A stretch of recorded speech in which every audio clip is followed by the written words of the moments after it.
आपके पैसे के भूखे नहीं है, आपके जमीन जायदाद के भूखे नहीं है, आपके वाहन के भूखे नहीं, सिर्फ भाव के भूखे हैं महाराज। आप भाव से उन्हें भोग लगाइए, भाव से आप उनकी पूजा करिए, भाव से आप उन्हें पत्र चढ़ाइए, पुष्प चढ़ाइए, तो भगवान को स्वयं भेजने वाले हैं। सुदामा जी के पास क्या था? गणिका के पास क्या था? जागवंत जी के पास क्या था?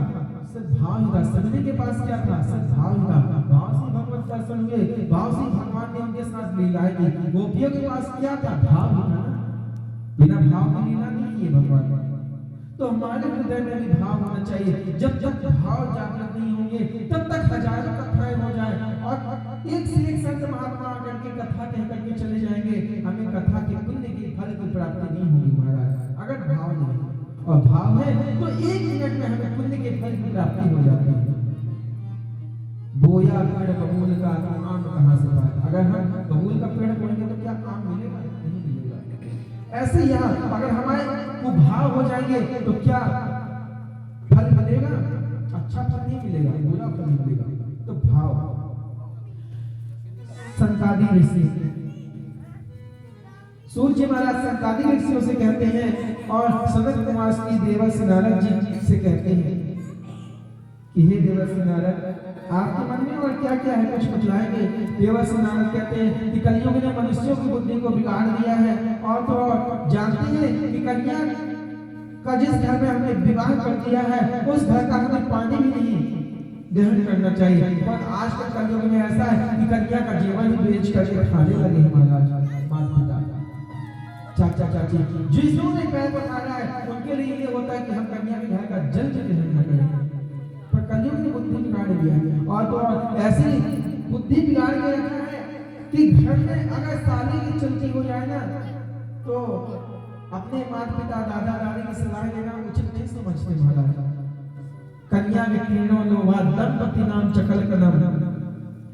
आज भी घर में कलह हो रही है, सास बहू की नहीं बनती है, माता पिता की नहीं बनती है, पुत्र माता की नहीं बनती है, पुत्र पिता की नहीं बनती।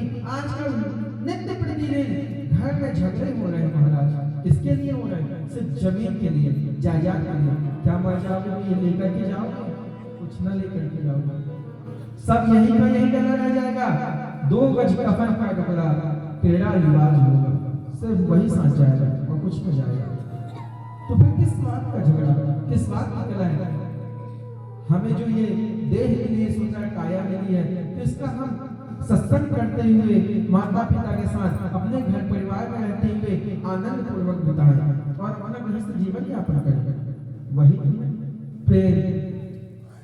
पर नारद जी कहते हैं कि हे संसादी ऋषियों, हे संत कुमारों, मैं क्या बताऊं, कलयुग ने ऐसे बुद्धि को बिगाड़ के रखा है कि किसी के घर में नहीं बनती, हर घर में कलह है। दम दम के नाम चा कल का नाम, हर घर में कलह हो रही है। नारद जी कहते हैं यही सब देख करके मेरे मन में शांति नहीं है कि न जाने इस संसारिक मनुष्यों को किस तरह से प्रभु की भक्ति प्राप्त होगी और कैसे इनके कष्टों की निवृत्ति होगी, कैसे ये पुण्यवान होंगे और कैसे भगवत धाम जाने के अधिकारी होंगे। क्यों?